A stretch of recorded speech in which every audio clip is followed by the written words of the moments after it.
नमस्कार, मेरे चैनल प्रणिका गोयल पर आपका स्वागत है। वीडियो शुरू करने से पहले आपसे मेरी एक रिक्वेस्ट है कि यदि आप मेरे चैनल पर नए हैं और मेरे चैनल को सब्सक्राइब नहीं किया है तो चैनल को सब्सक्राइब कर लें। और हाँ, अगर ये वीडियो आपके लिए यूज़फुल हो और आपको पसंद आई हो तो वीडियो को लाइक एंड शेयर करना बिल्कुल ना भूलें और कमेंट करके अपने सुझाव ज़रूर दें। तो आइए वीडियो शुरू करते हैं। षटतिला एकादशी, यह व्रत माघ मास के कृष्ण पक्ष की एकादशी के दिन किया जाता है। षटतिला एकादशी के दिन भगवान विष्णु की पूजा करने का विधान है। व्रतों में सबसे महत्वपूर्ण व्रत एकादशी का व्रत होता है। व्रत से एक दिन पहले सात्विक भोजन करना चाहिए। एकादशी का व्रत दो प्रकार से रखा जाता है, निर्जला या फलाहारी। सामान्यतः निर्जल व्रत पूर्ण रूप से स्वस्थ व्यक्ति को ही रखना चाहिए।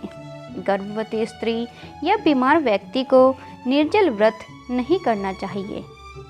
मान्यता है कि ये व्रत करने से मनुष्य को समस्त पापों से मुक्ति मिल जाती है। इस व्रत में तिल व गुड़ का दान महत्वपूर्ण है। इस व्रत से जहाँ हमें शारीरिक शुद्धि और योग्यता प्राप्त होती है, वहीं तिल व गुड़ आदि दान करने से धन धान्य में वृद्धि होती है। इससे यह भी ज्ञात होता है कि प्राणी जो और जैसा दान करता है, शरीर त्यागने के बाद उसे वैसा ही फल प्राप्त होता है। अतः धार्मिक कृत्यों के साथ साथ हमें दान आदि अवश्य करना चाहिए। शास्त्रों में वर्णन है कि बिना दान आदि के कोई भी धार्मिक कार्य संपन्न नहीं माना जाता। व्रत के अगले दिन किसी जरूरतमंद व्यक्ति को भोजन कराएं और दान दक्षिणा देकर व्रत का पारण करें।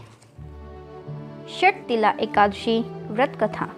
एक समय दालभ्य ऋषि ने पुलस्त्य ऋषि से पूछा, हे ब्राह्मण, मनुष्य मृत्युलोक में ब्रह्म हत्या आदि महान पाप, दूसरे के धन की चोरी, दूसरे की उन्नति देखकर ईर्ष्या आदि करते हैं, परंतु फिर भी वे नरक नहीं पाते।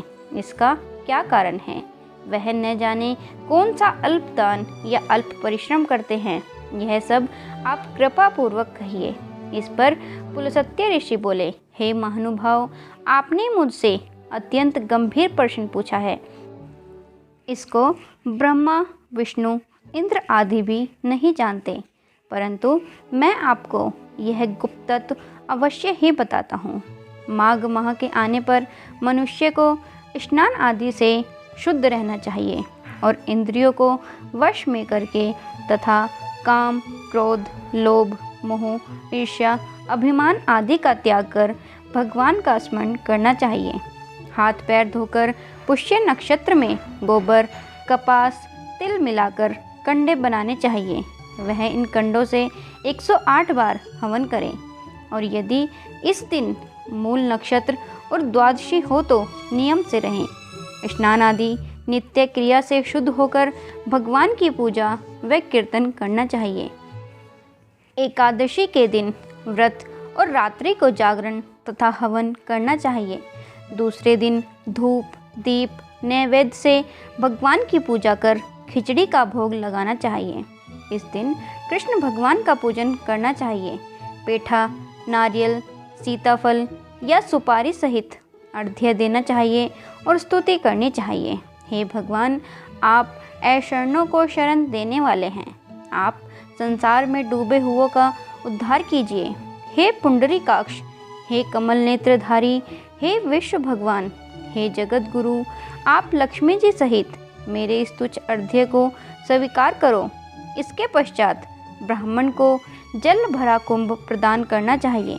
ब्राह्मण को श्यामा गाय और तिल पात्र भी देना अच्छा है। तिल स्नान और भोजन से श्रेष्ठ है, अतः मनुष्य को तिल दान भी करना चाहिए। इस प्रकार जो मनुष्य जितने तिल का दान करता है, वह उतने ही वर्ष स्वर्ग में निवास करता है। तिल स्नान, तिल का उबटन, तिल का हवन, तिलोदक, तिल का भोजन, तिल का दान, यह षटतिला एकादशी कहलाती है। इससे अनेक प्रकार के पाप नष्ट हो जाते हैं। नारद ऋषि बोले, हे भगवान, आपको नमस्कार है। इस षटतिला एकादशी का क्या पुण्य और क्या कथा है, सो कहिए। श्री कृष्ण भगवान बोले, हे नारद, मैं तुमसे आंखों देखी सत्य घटना कहता हूँ। प्राचीन काल में मृत्युलोक की सत्य घटना बताता हूँ। प्राचीन काल में मृत्युलोक में एक ब्राह्मणी थी। वह सदैव व्रत किया करती थी। एक समय वह एक महाव्रत करती रही। इससे उसका शरीर अत्यंत दुर्बल हो गया था, परंतु उसने कभी भी देवताओं तथा ब्राह्मणों को धन तथा अन्नदान नहीं किया। इस प्रकार मैंने सोचा कि इस ब्राह्मणी ने व्रत आदि से अपना शरीर शुद्ध कर लिया है और इसको वैष्णव लोक भी मिल जाएगा, परंतु इसने कभी भी अन्नदान नहीं किया है। इससे इसकी तृप्ति होना कठिन है। ऐसा सोचकर मैं मृत्युलोक में गया और ब्राह्मणी से अन्न मांगा। वह बोली, आप यहाँ किस लिए आए हैं? मैंने कहा, मुझे भिक्षा चाहिए। उसने मुझे एक मृतिपंड दे दिया। मैं उसे लेकर लौट आया। कुछ समय बीतने पर ब्राह्मणी भी शरीर त्याग कर स्वर्ग आई। मृतिपंड के प्रभाव से उसे एक आत्मगृह मिला, परंतु उसने उस घर में अपने को वस्तुओं से शून्य पाया। वह मेरे पास आई और बोली, हे भगवान, मैंने अनेकों व्रत आदि से आपकी पूजा की है, परंतु फिर भी मेरा घर वस्तुओं से शून्य है। मैंने कहा, तुम अपने घर जाओ, देव स्त्रियां तुम्हें देखने आएंगी। जब तुम उनसे षटतिला एकादशी का पुण्य और विधि सुन लो, तब ही द्वार खोलना। भगवान के वचन सुनकर वह अपने घर को गई और जब देव स्त्रियां आकर द्वार खुलवाने लगी, तब ब्राह्मणी बोली कि यदि आप मुझे देखने आई हैं तो षटतिला एकादशी का महात्म्य कहिए। उनमें से एक देव स्त्री बोली, सुनो, मैं कहती हूँ। जब उसने षटतिला एकादशी का महात्म्य सुना दिया, तब उसने द्वार खोला।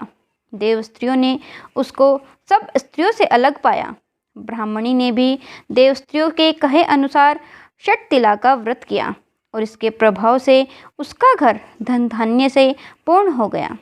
अतः मनुष्यों को षटतिला एकादशी का व्रत करना चाहिए। इससे मनुष्यों को जन्म जन्म में आरोग्यता प्राप्त होती है और दरिद्रता नष्ट हो जाती है।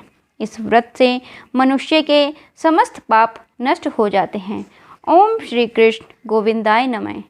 ओम नमो भगवते वासुदेवाय। नोटिफिकेशंस के लिए बेल आइकन प्रेस कर लीजिए। मेरे वीडियोस को लाइक, शेयर एंड कमेंट करना और चैनल को सब्सक्राइब करना बिल्कुल ना भूलें। धन्यवाद।